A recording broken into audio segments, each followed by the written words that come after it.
are recent graduates, and some are, the other two are not recent graduates. Not that they're older by any sense of the anything. They're they're not like, it wasn't 100 years ago. It was just like a little bit ago. So what we're going to do is I'm going to first ask the panelists. I'll call your name. I'm going to ask you to introduce yourself. So if you could give us your name, and we'd like you to tell us if you took the senior internship at URIs and HF Measure, which all of you did, and if you what that internship was. And then we want to ask you, from the internship job, the internship that you had and the job you have now, like, were they similar? Were they completely different? And what did you gain from like internship to current job? So your name, what you're doing now, what your senior internship was, and kind of that, how do you compare what you're doing now to internship? All right, and I was going to start with Jamie. So go ahead, Jamie, introduce yourself. Hi, everyone. Thank you for having me. I graduated from URI majoring in HDF in 2012. My senior year, I had done for my internship the early intervention program and had interned with Easter Seals. So worked a lot with families and children. So I ended up going for my master's in social work. I'm now a licensed clinical social work. So from graduating college up and through grad school, I did do a lot of work with children. And my first job outside of grad school mostly worked with kids, but then I got the experience too of working with adults. And I thought all my life I wanted to work with kids. But after working with adults, I realized that was more the pathway I wanted to go. So up until this day now, more working with adults. So definitely it's interesting how it changes over the years, the experience you get. Oh, good. That was perfect. Okay. And I'm going to go to Ellie Meredith. Hi everyone, my name's Ellie. I apologize for my voice today. It's a little bit out there, so just wanted to put that, out in the open first. So my internship was with Moses Brown during 480, and I graduated in December of 2023, so not too long ago at all. And currently I am in the College Student Personnel Program at the University of Rhode Island. And in that internship, I'm right now in an assistantship that is in career services with the College of Business. And I think they're super related because there's a bunch of transferable skills between what I was doing at Moses Brown with career counseling and now in the career services with College of Business. So yeah. Okay, awesome. Thank you, Ellie. And then we go to Becca. Hi, everybody. I am Becca Sokoloff. I graduated quite some time ago in 2005. I was an HDF major. My internship was at a middle school in Newport, and I worked with both the school counselors and the mental health counselors as well. I always kind of knew that that's the route I wanted to go. There was no question. So I kind of found an internship for exactly what I wanted to do. Shortly after college, I went to get my master's in school counseling and have been in my current job since 2012. So I've been in my current, I'm an elementary school counselor outside of Philadelphia for the last 14 years in my current school. And just Becca, just one question with you. Can you Sure. explain a little bit how a counselor can actually be in a school system? Sure. And like maybe the difference of it. Are you with like regular guidance where you help people pick out classrooms? Are you in the discipline area? Is it psych? Like what makes up the So psychology? honestly, all three levels between elementary, middle, and high are almost different jobs in the school counseling field. Completely different jobs. Middle and second and middle and high school are similar, but they're still even very different. Some of the issues that you're dealing with are extremely different. In my current job as an elementary school counselor, I teach guidance lessons I have a K to 6 school, so I teach guidance lessons in every single one of my classrooms. I get to know every single student's name in my school. I do run small groups. I see kids individually. I help parents figure out and kind of navigate like what next steps are in regards to mental health concerns.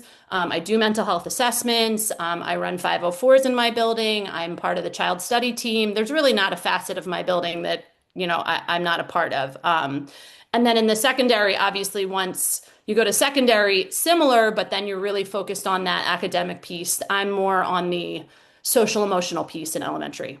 Okay. And I have one more question for you, only because I know that a lot of students are interested in maybe working in a school. Can you Sure. tell us what your master's degree was in?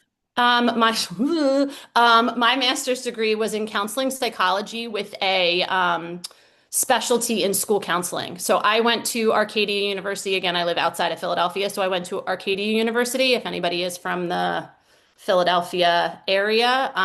But they don't have a program anymore. But there are many schools. I actually just was looking online. There are many schools, if anyone is in the like Philadelphia area, there are many schools that do school counseling programs. And not that I'm trying to help, but like I love my job. I wake up and I'm happy and love my job every single day. And I think that that is so, so important. And if you want to work with kids, and this is what I tell my students actually all the time, that you have to, number one, like children if you want to work with children. Like there are a lot of people that work with children that don't like children. You have to like Yeah. children if you want to work with children. And if you don't like children, like Jamie said, totally spoke to me, don't like adults. They're fine. But like, I love children, and that's why I wake up happy every day. Yes, good advice. So it's not just that they're cute and adorable, it's can I work with them for these long periods of time? They are not cute and adorable. They can be horrible. And really, the group that we have coming up now is really hard to deal with, but you have to love kids. So sorry, that was a lot. No, it's good. Okay, let's move to Maura. Tell us about tell them your full name and your internship and what you're doing now. Hi guys, my name is Maura Chanthabong. I recently graduated from URI in May of 2024, and I graduated with a double major in human development and sociology. When I took 480 and 41, I actually interned at the Career Center as a career peer advisor under Brandon Sosa, and I loved him as the advisor. He's so cool. But Mhm. now I currently work as a children's intensive case manager at Community Care Alliance. So I work under the home-based intensive therapy program. So I would say like completely different spectrums, but I did take the skills from the Career Center and like help that boost my resume and help boost my cover letter in experience in order to like go into that field because I always just knew I wanted to work with kids. Mm. I personally have a strong dislike with like working with adults, but I do understand with working with kids in my position, I also work with families as well. So yeah. Okay. Very And your different. title is case manager, is that correct? Yes. Can you kind of define that a little bit? Because we're seeing that, I mean, case manager can mean different things. Like what exactly, like how would you, like what's a case manager that you would say? How would you like define that? To be honest, I feel like I still don't know the answer. I feel like the best way I present myself whenever I meet with a new family. So in my program, I'm typically paired up with a case with a clinician. So I describe myself as an extra support person. So I help bridge the gaps between communications between the child with the family, child in school, child in DCYF if DCYF involvement is involved. And then just like even the hospitals as well, and like help trying to group them together into making sure we're all on the same page towards the child's treatment plan. Okay. And then children's intensive, what's intensive? Define intent, like what makes a child intensive? So in simple terms, I would describe this as kids who are just coming out of hospitalizations or kids that are like super high risk or high acuity to the point where like they are super close into hospitalizations. So we go out with me and the clinician, we go out between 3 to 4 times a week, to a minimum of like an hour per session, but throughout the month we would provide up to 16 hours of clinical work Okay. with us All together. right. Thank you. And then Madison. Hi everyone. I'm Madison. Hey, Great. Maddie. I graduated in 2024 May, so recently too, and right now I'm getting my master's degree at Southern Connecticut State University. It's really nice. It's all online, and I'm getting it in child life. So if you don't know what it is, it's super niche, but basically, we describes ourselves as like teachers for in hospitals. So we advocate for children. We go through zero to birth. I mean, 0 to 22. So we see like all the pediatric ages and you can go in like any pediatric unit. So you can go in emergency, you can go oncology, and you teach children about like medical procedures. So it would be like if they were getting an IV in, you would talk them through an IV, you would help them get through that. You advocate for them, you do family supporting. It's like it's like all of it. Okay. Mhm. So some students in child life, we do have some students here that are interested. So some students have asked about the emergency room. So is it a bloody mess that you're going in? Are you coming in after? Like, Um, what is the situation when it's so like an emergency room? Because that a child life specialist does go into the emergency room. So it depends. So when you become a child life specialist, you choose like what you're into. So you can be inpatient or outpatient, but when you do like your internship or practicum, you will be put into places like that. Like when I did my practicum, I did a bereavement. I've done emergency room where it was like stitches. A child life specialist that I was under for my practicum, she told me that there was like burn units and stuff where she did in her Mm, internship. It can be a lot, but that's just for the internship part. And I've had to step outside of a room one occasion because you have to get used to it. But it is extremely awarding, and I feel like for my practicum, it definitely like it's an extremely rewarding career, and it's very okay. interesting and very cool to be a part of. And everyone that's in the field is amazing. Like they're Okay. the best people ever. Yeah. How did HTF, now you have to say something, Maddie. You have to just Mhm. humor me, at least say one thing. How does HTF prepare you to being that graduate school Oh, program? it prepared me like completely. Honestly, like I use everything from undergrad to do every single day of grad school. Like every single theorist class I've done with like Liz and stuff. Like everything I've done like has prepared me to get to this point. I use every single class with undergrad, like Awesome. All literally right. everything gets you to I did, like work with I did children. not prep her. We did not pay her for that. She just totally said that on her own. Okay.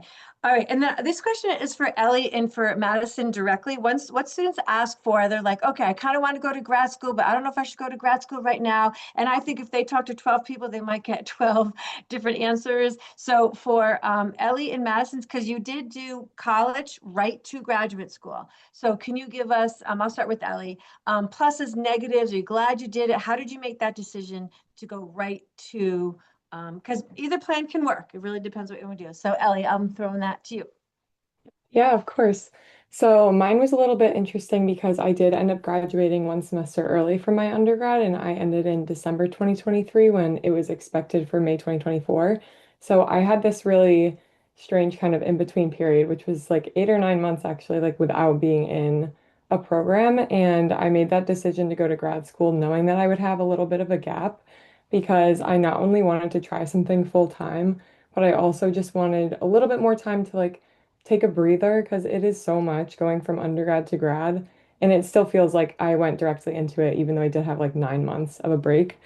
I think the biggest thing for me was wanting to just continue to like hone my knowledge and like learn more about my field and really develop like what I was super, super interested in because I knew for me I wanted to go into a student affairs, like higher education facing profession by like the end of my senior year. But I did not really know what kind of like functional area or what special like specifically about higher ed really intrigued me. So wanting to like go into that really quickly was a reason like that helped me to figure out what I wanted to do because I automatically got to go into a bunch of internships and other experiential education opportunities. So I think that was, I hope that answers the question, Yeah, but that's that's good. pretty much why. Yeah. All right, thank you. All right, Maddie, back to you. So when I entered it, honestly, like my program is really cool because it's completely online and it's all like night classes. And everybody that's like basically in my program is working like a part-time or a full-time job, so it's very doable.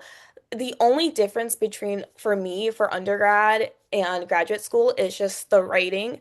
It's just literally is just all writing, and it's really cool though because like in your classes like there'll be like 10 people like max, and so like everyone that's there wants to be there and everyone like is helping each other get through it. It's very like community oriented. And for me, like doing like two classes is like the minimum in grad school. Right now I'm doing four, which is like the maximum because I want to try to graduate early. But it's honestly just about balancing your time. It's really not that bad. It's just like the writing that's the hard part. Okay. All right. And Maddie just kind of touched on this. So I'm going to ask all five of our panelists this. What's the big difference between college undergrad school and graduate? Like, can you remember, like, was it the reading? Was it the expectations? Like, what's the big difference? Is it super, super hard? How did you adjust? So just give us a few tips if, or just tell us the differences between like undergrad and graduate. And I'm going to ask Jamie to go first. Yeah, so I don't think I had mentioned before, probably might have left this out. So I'm a licensed clinical social worker, and now I have my own private practice doing all one-on-one therapy. So right after URI, I went to Columbia School of Social Work. So it's a very, very different kind of program than URI. Like you have your classes, you have your social life, you have so much free time in undergrad. And for social work programs in particular, I went full time. So it's basically you're in classes at least 2 full days of the week, and then the other 3 days of the week you're in a field placement. So it's almost feels like you're working full time plus doing classes on top of Yeah. it. So it was a huge shock to my system going into grad school. Like very intensive program, didn't have as much free time. So it was definitely a big shock to the system. So Okay. if you go to grad school, it's definitely very different than undergrad for All right. sure. And just one more, Jamie, before I go to Ellie. Yeah. Jamie, you're a psychotherapist. So define psychotherapist, because in class we've talked about licensed, not licensed, social worker, and there's all, and then now there's a mental health clinic certificate, I think. So what's psychotherapist, and give us some clarity on that. Yeah, so I got my MSW. So after that, for to be a social worker, if you want to be licensed, you have to accrue a certain amount of hours of client hours. I think it's like 3,000 hours you have to have working with clients plus supervision hours. So that usually takes at least minimum 3 years to get, and then after that, you could get your clinical license, your LCSW. So that after that, you have to take a test to get that licensure. So once you have that, you're able to do all different kinds of clinical work. And a lot of people do go into working in private practice, doing clinical work. So psychotherapy is really almost the same thing as a psychologist in a way. So it's really doing one-on-one therapy. I think more with psychology, from what I've heard from people.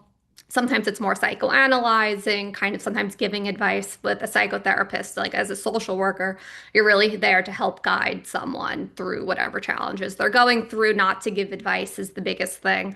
To really be that therapist for them to have a space to talk to. All So right. that's pretty much, I guess, the difference between like a social worker and doing therapy versus like a psychologist All doing right. therapy. It's a We do have a very practical question for you since you're yeah. on your own. Like, do you rent a space? I mean, that's like another expense or issue, or do you work for like a company? So just give us a little bit on this kind of private practice. Yeah, so I work fully on my own. So it's just me.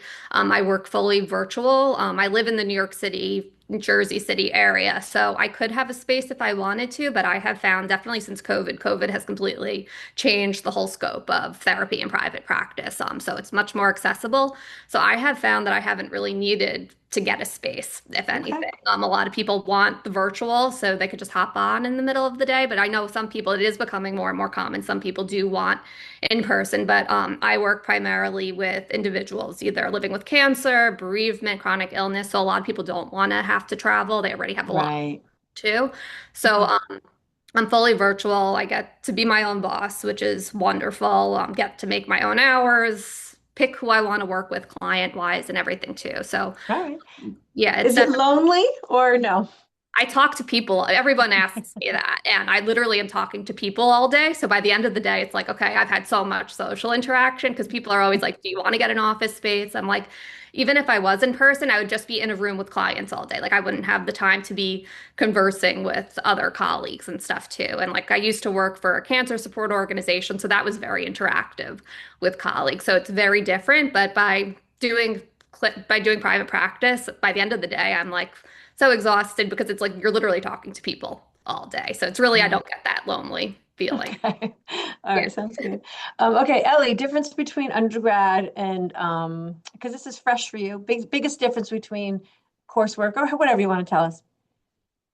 Yeah, so I think from the transition to from undergrad to grad school, I was expecting it to be very consistent and not very different because I was going from my undergrad at URI into a grad program at URI with a lot of familiar faces. I kind of knew some of the people going into the program, and I figured it'd be somewhat consistent with my undergrad. And that was definitely not the case at all because it really is a flip where you kind of are treated as more of a professional staff member the second you have a job in an assistantship role like I do with career services. And having like that assistantship, I really just thought it'd be kind of like another internship, which it is. It's not that the workload itself is anything too extreme or intense. It's definitely stuff I'm interested in doing and can be managed in my own way, and it's a good learning opportunity. But I definitely think that the way that you're viewed goes from being like I don't know, like a student in your undergrad to now a professional staff member. And I am really grateful for being viewed that way because there's a lot of places that, continue to put a lot on grad students and not expect not expecting much from them, So it's very relieving to be in those shoes where I get to contribute meaningfully and also be treated and valued kind of in that way. But I Okay. think for the course load, it's like Maddie was saying, a lot more writing, definitely a lot more like specific content in specific areas. And our program is super discussion based. So like if you're not in the classes and you're not talking with everyone, like you're going to be behind because it's definitely a very big like conversation field. So yeah, Yeah. Yeah. So missing class is a big deal. You can miss all that conversation and dialogue. yeah, for sure. All right, Becca, what were the biggest differences for you? So I didn't go straight. I tried to find a job that would pay for it. I was not successful in that. So I had to pay for it myself. So I went back in '07 and it took me 3 years to finish. And really, I think what, Maddie kind of said with the smaller classes, and everybody really there, like for a purpose was big. I don't remember a huge amount. I'm sorry, again, it was a long time ago. There's a lot that's happened in my life since in grad school. I don't remember like a ton feeling like it was so much extra work. But like Jamie said, different. I did have a full-time job and I was serving because I couldn't get a school counseling job. I was an assistant in schools as well. I served, I was an assistant. Like it was a lot to balance that you don't have that when you're an undergrad usually. Maybe you have a job or something, but you're not like living real life and also balancing school as well. Some people are, so I don't want to say that that's no, like not everybody, but I think a lot of times undergrad is a lot more, you have a lot more time, like Jamie Yeah. said. I didn't Yeah. do a full-time program like her, but it's still a lot when you're working jobs and you're trying to balance all getting everything done. So Yeah. that was hard. I think the hardest for me. That's very true. And then Mara, can you talk about the difference between being in school full time or as an undergrad? Now you're working full time. Is it better? Do you miss school? What are some differences between going right into full time work? It's definitely a way bigger responsibility, and I definitely do agree with everyone that like you definitely have way more time on your hands during your undergrad. I actually am currently applying for grad school for master's of social work right now, so I'm Okay. like waiting to hear back. But I've also dipped my toes in a couple of electives because my agency paid me to take a couple of classes through an initiative partnered with Rick, called like Liars of Licensure. So I was actually able to take some electives while like working full time. So I got a tiny taste of grad school, and it's definitely like strenuous, like having to work like full time and then like you just drive to school after. And it's definitely you have to be really consistent with the self-care and like really balance your schedule out. Yeah. And what led to your decision to go to school? So you're thinking this September, if you can? Yes. I knew when I graduated with my bachelor's that I just needed a break under like all academics, and I wanted to get a job to make sure that I knew like the field I wanted to go into and just gain more field experience and more hands-on experience that I wasn't able to achieve under my undergrad experience. So that's why I decided just to go to work like right away. And that really helped clarify my decision to go back to school. Okay. Thank And you. social work just seemed more flexible in my opinion. So So not the licensure, you're going to go social work, not license. You're going to do masters in social work. Is The that what you? program itself is just called the program itself that my agency and Rick partnered is just called Liars of Licensure. Okay. Okay. All right. And then Maddie, anything with the differences in workload, and you said you're all online. Yeah, my program, I know a lot of programs aren't online. Like I personally can't imagine like going back to it like an in-person program because the online convenience is just so nice and Southern offers that for a lot of their programs.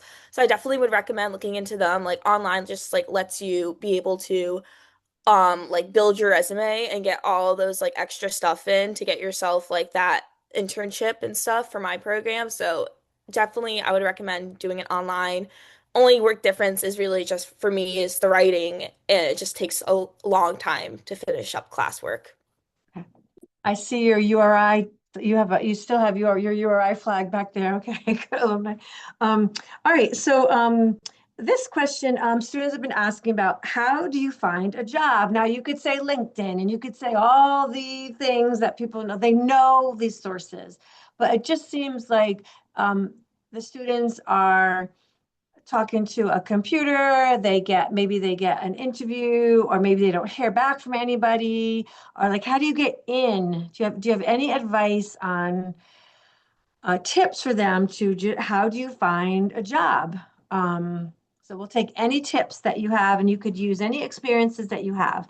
All right, Jamie, can you start us off with whatever you think? Definitely. I would say the biggest piece of advice, definitely the jobs that I had before going into private practice, each of them I got from networking, was just trying to find whatever connection you could get. If it's like a friend of a friend, your parents' friend of a friend, whoever it is that you can get to get your foot in the door is so helpful because especially within this field, especially with social work, so many jobs, they want someone with experience, even though it's entry level. So it's like, how are you supposed to get experience if this is going to be your first job? It took me several months after grad school to finally get that opportunity, but I networked and networked and networked until a job came about. And then my other two jobs of the other organizations I worked at was all through networking, through people to know. So you want to get your name to the top of the pile as best as possible. You could send your resume through LinkedIn, Indeed, wherever, but most of the time they are not seen. So definitely just pick up any connection that you have, ask anybody who they know, and you never know who could introduce you to somebody. So that's my biggest piece of advice. Thank you, Jamie. Ellie, anything to add to students who are looking to start work right away? Yeah, I mean, I think I'm in that boat right now. I am applying for jobs and looking for a full-time job. So going out of grad school and going into that process, it can be a lot because you're adding on basically another part-time job on top of an internship and practicum and full-time working and trying to live a life. But for me, the biggest success that I've had with like either getting interviews or getting out of like that big stack of resumes has been also what Jamie was saying, like networking. And I know people talk about it all the time, but it is really so important and it means so many different things and there are so many ways to do it. And I think the biggest thing that has been helping me is aside from like looking for a friend of a friend, like also utilizing my LinkedIn with the way that I reach out to people. So I will like connect with somebody and then I'll message them to connect, like to ask for the connection and then just mention like, hey, like I would love to talk sometime, like sending a quick message in like literally one or two sentences so they don't think it's like some scam from LinkedIn is actually super helpful. And I've gotten like so many people that I've met. And then the second you start doing that, they introduce you to somebody that you're interested in. So it's a really good way to kind of keep the spin going. All right, thank you. Becca? Hi. So I think the best way to get a job is, I mean, specifically if you're looking for a job in a school, is to look on school districts' websites. School district, yes, the school district And website. Okay. so wherever you live, you figure out how far you want to drive, what you're willing, diameter is or whatever the word is for that. And then you search for all of their HR pages. And you get yourself in there. Absolutely using your resources, like Jamie said. I mean, that you never want to forget about that stuff. But if you're looking for a job, I mean, but after I finished my master's, I literally tagged every single one of the school districts that I was willing to drive to, their HR page and opened it once or twice a week because you never know when they're going to post things or what they're going to post, and looked at it and applied to everything. All Just right. So it's a applied. process. It could be, I mean, I don't think it could be exciting. It could be, give us some descriptions of it. It's what is I that mean, it time is like? exciting to like open up the HR page and be like, is it today? Like, is there going to be something on there today? Maybe. Um, the cool thing now that didn't have back when I started was a lot of school districts use this similar um, page that you can create your application, and then obviously you can just load it onto the next school district's page. So you're not like reposting all of your stuff, which is so nice as someone that had to do that every time. That started like towards the end of when I before I got my right before I got my cert my contract. So that's really nice is you create it once and then you can just kind of load it on sort of like the some of the applications that you do to colleges now. But I mean, it's exciting to go and meet people and interview. That stuff is like, is this going to be the place that's going to be my home? That is Yeah. exciting and Yeah. And hopeful. it's hard to, it's hard if you feel like you Oh, have a it's timeline or absolutely something. hard. It's hard hearing no. It's Yeah. hard knowing that this is where you're supposed to be and what you're supposed to be doing and passionate about it. And there are people there that are not passionate about it and Hmm. they have jobs and you don't and you want this job so badly and you keep hearing no. That sucks. Yep, that's true. But you keep going. So I'm at my house with my dog and my husband and my children and Oh, that's it's okay. all Bring them about on board. balancing No, everything. no, you're doing great. Thank you. Okay, Mara, how did you get your case manager job or any tips you want to give them on how to find a job? Please go to your career fairs. I pretty much like while I was still interning as a career peer advisor, Brandon gave me some time to like explore myself because I was only senior on the team. So I actually went up to a booth and I realized I knew an HR person through my agency. And so she helped connect me with like looking on the website and looking for jobs. But I feel like in general, if you want to work with an agency and working through like outpatient counseling or even like home-based counseling like I am, like please look at directly at their agency websites at the careers because you never know what jobs are open and what are available. So Okay, good advice. And then Maddie, anything to contribute? I would say like getting close with your professors and really showing your professors that like you're dedicated to the work because for me, from like getting close to like my professor, like recently I'm applying to internships for child life, which is like extremely competitive. And she was able to put my name in too because she knows the directors of like these different hospitals I'm applying to. So just getting close to professors and like just showing up to class and showing you're dedicated and using that networking skills like really boosts you and gets you to the top. Okay. All right. So I have this question, and I'm going to let the panelists pick which one better fits you. So one question is, what do you wish you knew before graduating? Like, what do you wish you knew before graduating? You can answer that one, or you could answer, like, what major trends are you seeing in the field? Like, do you see changes in young children if you're doing this for a long time, or do you see changes in the field? So, either question based on, where you are in your career, because the five of you are different in your career. And Jamie, I'm going to ask you first. Yeah, I guess for private practice in the realm of social work, the biggest thing that is changing, I guess, with COVID is telehealth. Prior to that, telehealth was not a thing at all, and more kinds of organizations, private practice, are incorporating telehealth. And because of that, too, like more and more people are trying to get into private practice also. That is financially sometimes the best options to be able to explore. So a lot of people are gravitating towards that, but one con that's coming out of it is it's becoming oversaturated too. Like Ah, okay. there's almost too many therapists because you can become licensed in multiple states as well. But especially the New York tri-state area, it's becoming oversaturated too. And a lot of social workers that are LMSWs, licensed master social workers, they're choosing also not to go to really the starting point, trying the jobs that you really should and kind of need to kind of get that foundation for yourself of working with really difficult populations, getting that really difficult experience that even though some of the jobs are so hard and put you through so much emotionally, but it helps get you to where you are to become a better therapist, social worker, whatever you be. So many people are going straight to private practice and they aren't actually getting the experience that they actually need because of the telehealth private practice trends that are happening now.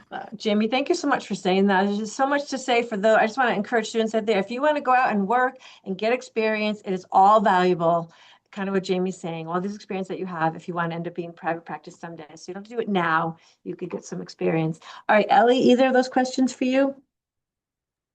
Yeah, so I think for major trends, higher ed is definitely in a bit of a battle right now, and we're definitely losing like new aspiring professionals coming into the field. There's definitely less and less that it seems like, but so many jobs and so many opportunities to go places to actually work with student affairs. So it is definitely a competitive area, but so needed. And for people that are really interested in it, it's a great way to just kind of give back to other students, and that's kind of why I started too. So I think one of the biggest trends is definitely people not being as interested anymore, or all these programs not getting as much funding as they should to actually be hiring people, which is definitely a struggle. Yeah. All right. Good point. Thank you. And Becca. Technology. I've been a school counselor through COVID, after COVID. Um, I started right with the boom of social media. I've seen a huge decline in respect, a huge decline in interest, motivation. I don't know if you guys know what a Title I school is, but I work in a Title I school, which it means low socioeconomic type of school. So my entire school is free and reduced lunch. But there is a severe lack of respect from both parents and students. Um, I'm just trying to like it's just really sad. Can you give us I don't have as much like technology stuff because I'm in elementary. Like I don't have it, but they all have phones. I mean, I have my own fifth grade daughter and she's never getting a phone. So like I don't right? know how second graders have phones. Like it's insane Yeah. to me. First graders, I have a first grader that keeps bullying, don't get me started with the word bullying, bullying another first grader on social media. Why are they on? Why are they texting each other in first grade? How do they have access to this? Why are we sorry, I Yeah, could go no, on a it's good. rant. And I I'm could going to go let on you a say, rant. we have a Sorry. few minutes. I'm going to let you say a few things about this because, so the technology is always like, oh, get connected, best connection ever, when it's actually Yeah. the biggest disconnect. So, can you give us just like, do you have a couple examples of what you mean by are they distracted? Do they not care? How can you get them to like, what are the biggest things you're seeing with this overuse of technology or just like a Well, I lack mean, of? so pre-COVID, we did start to have Chromebooks within the school, but they were in carts. And post-COVID, everybody has a Chromebook. Um, we're seeing, I mean, and my principal is very anti-computers and anti-work on computers. But we're seeing more and more teachers just using computers left and right for everything. Now, don't get me wrong, we still do a lot of academic testing and stuff like that on the computers. So we do need them, but our kids take them home. We can see how long they're on at night. Sometimes they're on for 8 and 9 hours at night on these computers. Who knows what they're on and Wow. who knows what they're doing and why they're not being monitored. I mean, my daughter has a Chromebook as well that she comes home with. She literally takes it, plugs it in, and we don't touch it until she leaves and unplugs it. Like it's just not a device that she's allowed to access here at our house. Every so often she'll go on it, but like not she's never spent, I don't even think she's ever spent an hour on it in my house. So I just think that, we know TikTok, we all know. I mean, we're all on social media, Yeah, right? the Like students are all aware. Yeah, all they've of all us are on talked social about, media. yeah. I'm on social media. I know the rabbit holes that I go into, and I have a developed brain. These are kids that don't have developed brains that are getting these constant hits of dopamine. And when you sit in a classroom, it's not fun. We can't even make it engaging enough for them to Yeah. make it enjoyable for them to feel like, wow, that was amazing. Like it's so hard to be up against, these companies that are fun. I don't get me wrong. I love a good scroll on Instagram. Sorry, I don't do TikTok. I'm a little old for TikTok. Sorry, guys. But I love going down a rabbit hole. That's great, and then all of a sudden I'm like, holy shamoly, 30 minutes, an hour went by. What did I even do? And we're talking about kids that end up on it for hours on end. Yeah. Yep. And remember what Hours. we're seeing. Yeah, the research shows too. It's what you're not doing. Remember, it's all the stuff you're not doing. If you're on that, then you're not reading, you're not playing outside. So it's always what they're not doing, which I think in the Absolutely. schools are seeing that. Okay, so Absolutely. those are some trends, very clear trends. It sounds like you have no doubt that you're seeing what you're seeing. No doubt. Okay. No doubt. All right, Maura. I'll answer like one piece of advice. I really wish that like when I was an undergrad, I had a further breakdown of all the entry level positions because I work with people like all throughout interconnecting my agency. So I work with like other case managers, care coordinators, family support specialists, like interventionists. Half the time, I don't know what any of these titles mean. So when I was like applying for jobs, like I just applied for anything like under kids, and like behavioral settings because I knew that was the place that I wanted to be. So but now like growing into this experience, like I've now like learned the importance of every single position. So I just wish I had a little more of that experience under my undergrad. Okay. All right. In 41s, we're going to talk a little bit about the different titles when Chelsea comes into class, and we're going to talk about what to look for. And so we'll hit just what Anwar was talking about. Okay. Maddie. For me, like mine's kind of just more specific towards like child life. I wish I did like more classes on bereavement. I did a class in my graduate school, but I feel like it's very important with working with like a vulnerable population like children. And I did three different like practicum classes in undergrad, but honestly, I wish I did as many as I could do because getting yourself like thrown into any experience, it looks just so good on your resume and it really just like helps you become better professional in your field. Okay. All right, this is the last question I have, and then we'll probably go to if the students have any questions. Okay, here's a question for you. Sometimes in our society, and sometimes students feel like making a mistake is like this huge deal and you can never recover. So I'm just going to ask you, like, when's the time that you made a mistake, you did something wrong, and either at work, in class, or something, just what mistake did you do and how was it correctable? So the message here is that as you go out into the world and try these new experiences, things are going to happen, but there's recovery when things happen. All right, Jamie, I'm going to ask you first. Yeah, I guess an experience that I had was one of my first job right out of grad school. I was working at a mental health clinic up in Harlem. So for those that aren't in the New York City area, Harlem isn't always the best neighborhood. Work with very high risk population, very severely mentally ill. And I was working with a client who was suicidal at the time, really going through it. And I didn't definitely ask the right questions for the mental status exam. Kind of let them leave my office afterwards. Then I realized afterwards, wow, like I should have asked them X, Y, and Z, feeling like, okay, are they a risk to themselves, not having enough knowledge? So I did go to my supervisor afterwards and we worked it out. Like it's still a learning process, your first job out of grad school. It's very much a learning experience. So eventually I had that client come in. I asked them to come in for an additional session, like catering it basically. I know you're really distressed right now. I think it would be good for us to have a second session this week. So there I was able to get them to come in another time that week and did more of a thorough assessment, knew more what I needed to ask in those moments. So definitely there's going to be mistakes, but mistakes is really how, especially in this field, is how you really learn. So Okay, it's going to awesome. happen and it's understandable. And most people are understanding when it happens. So, Awesome. Thank you. And you took action. That's yeah. what I got out of that. You did something. Okay, Ellie. Yeah, so I think that I kind of started most of my undergrad internships making the same mistake, which was not really asking enough questions early on and being like hesitant to speak up if something was explained to me and I didn't understand it immediately. I was like, "Oh yeah, sure, like sounds good." And then I would just go and then I would just come it would just completely be this like snowball effect of I didn't know this, I didn't know that, but I was doing what I could, but I didn't fully understand it. So I was like building up all this mental kind of stress, but still performing well and stuff. And the supervisors didn't know any of that because I wasn't mentioning it. And something that I really learned was like asking more and more questions is actually showing a lot of initiative and curiosity and interest too in being there. And it's not a weakness, and it definitely is something that everyone's expecting. So no Yeah. one's expecting you if you go into an internship to know what you're doing.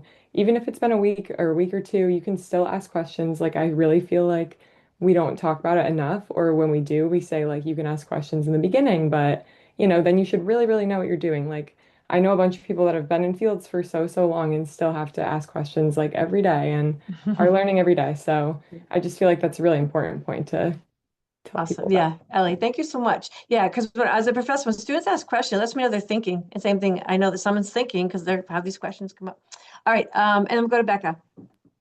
So actually, a really large learning experience for me was when I interviewed actually at Rhode Island to be a on site college advisor. I don't know what the position is, where you go and talk about URI, you go to college fairs Oh and so yeah, yeah, on. like a welcome, yeah, like someone for admissions.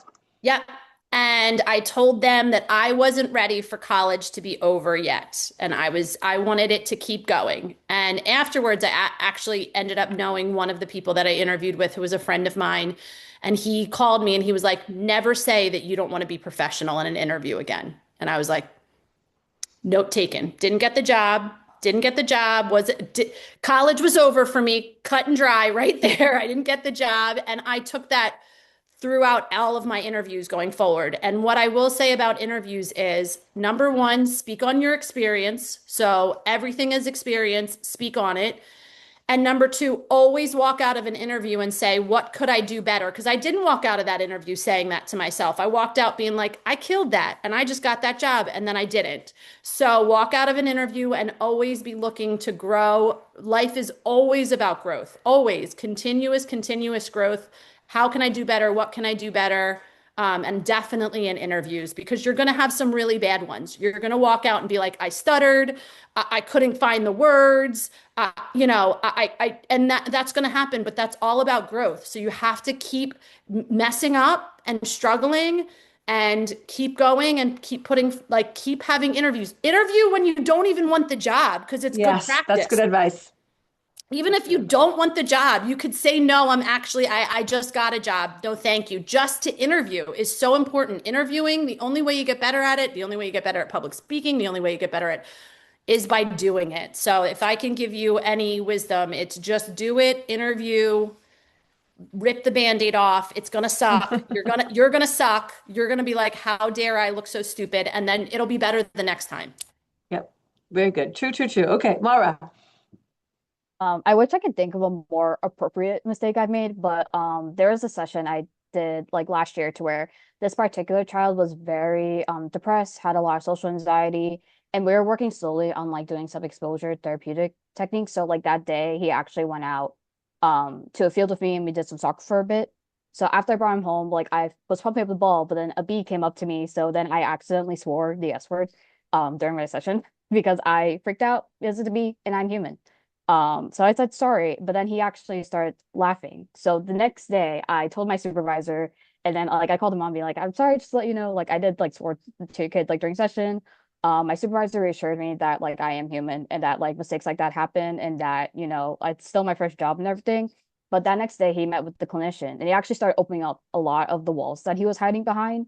So the mom actually texted me the next day being like, thank you for swearing and actually like showing yourself because he actually opened up about a lot of like bullying stuff and just a lot of like self insecurities that he had for himself to where that's why he shut him out. So it was Yeah. like a kind of bad mistake, but it's also, don't be too hard on yourself because you are human Right. and it's really important with the presence you bring. It's how you connect with your clients. So No, good. It was good example, Mara.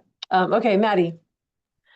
For me, mine's like specific towards like my field. So when I did my practicum, I felt like insecure in myself, like being around these doctors and like other residents because you're with them. Those are your colleagues, and I felt like I was like, oh, maybe I should back away from the patient and not observe as much. And I felt like I didn't belong as much.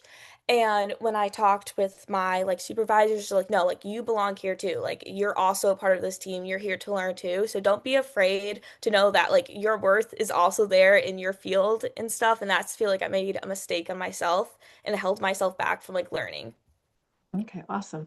All right, so we were going to open up for questions if there's anything in the chat. But before we do, I just want to make sure that just want to thank every panelist. I know you're so busy, and to take your time to help upcoming students. I really, really thank you so much, and your experience is invaluable. We really, really appreciate you taking the time.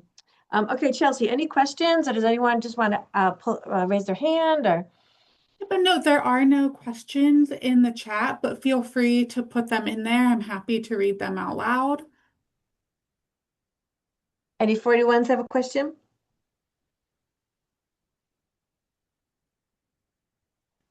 No. All right. I do have one last one. If no students are asking anything. All right. Here's I told you the last one was the last one, but that wasn't true. This is the very, very, very last one. This will go quick. Do you see yourself doing something else than you're doing now? Or do you feel like, okay, I'm good, I think I'm doing this forever? Or do you just to like kind of show the growth and and how our field can be so different and so much options? Like, do you see yourself doing something else in the future?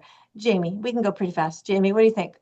Right now, I think I'm very happy doing private practice. I think once you kind of do private practice, like getting to be your own boss, making your own schedule, and financially with private practice, it's very different compared to working for like a nonprofit. So it's like once you also make that income, it's very hard to be able to go back to something else. So I do think I'm in private practice definitely for the long haul. It's hard to imagine going back to working for somebody else at this point, working for an organization or something All like, right. yeah. Ellie?